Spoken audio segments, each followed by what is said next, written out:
So you're going to be preparing this week to take a test. This will be your first test in the course. So I just wanted to give you some advice or my best tips on how you should study for this test and all of the tests in my class.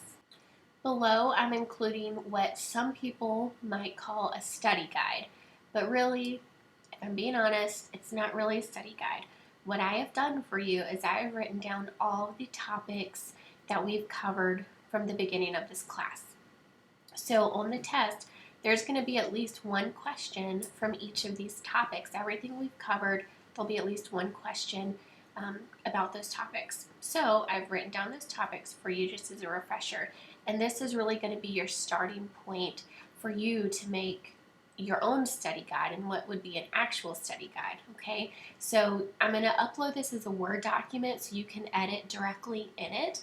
But what I would suggest doing, and I think the best way to prepare for this test, would be to start with this list of topics, and under each number and each topic, go in and write down everything that you've learned and everything that we've talked about for that specific topic, okay? So one example, number 3, the Wildcat Way. That's something that we talked about. So in this document under Wildcat Way, write down what it is. It's pride, respect, class, and character.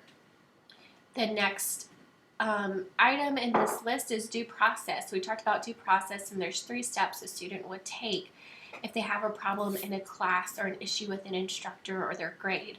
So under due process, write down those 3 steps, okay? Same thing, everything else. 8 habits of a successful student. You watched that video.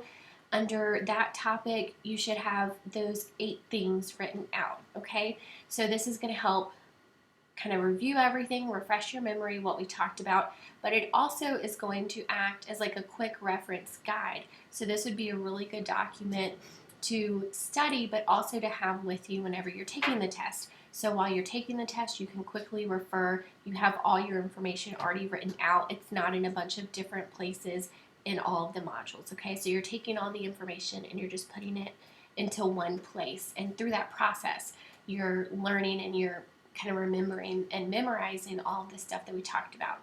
So this is probably the first study tip that I'll kind of teach you in this class.